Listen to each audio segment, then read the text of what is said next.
My book, Introducing Christian Ethics, tries to do three things together that most ethics books only do one at a time.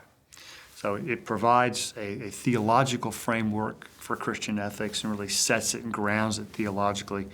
But it also has some material that is in contrast in terms of how the culture thinks about morality. So there's some philosophical ethics as well.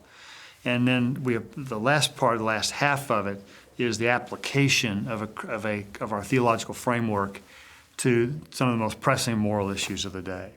What I found is, whereas most ethics texts and ethics books treat one of those areas well, we've tried to combine all three of those in this one volume.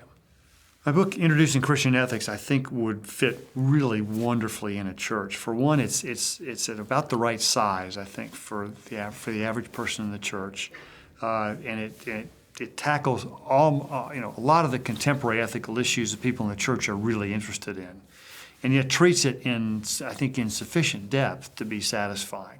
But it's not the kind of it's not the kind of textbook that covers everything imaginable on the subject.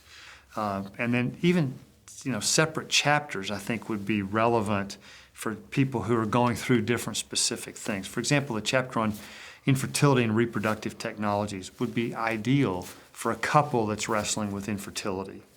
Or the chapter on issues at the end of life, I think would be ideal for families who are facing that journey through the end of life with a loved one. Introducing Christian ethics, I think, could be used really profitably in an academic setting, both at the graduate and undergraduate level. At the undergrad level, it would seem, any classes on ethics, moral philosophy, moral theology, applied ethics, any of those courses, I think it would fit nicely for as a text that introduces students to all three of the critical things they need to know in ethics: the theological framework, philosophical background, and then the application to the issues of the day. One guide that would be helpful for any instructor who adopts the book is that there are a series of videos that we produced that address each of the central questions that each chapter poses. So, for example, chapter 1 is Introducing Ethics. Starts out with the question, what's so good about being good? And there's about a 4-minute video that addresses that question in succinct summary fashion that chapter unfolds in more detail.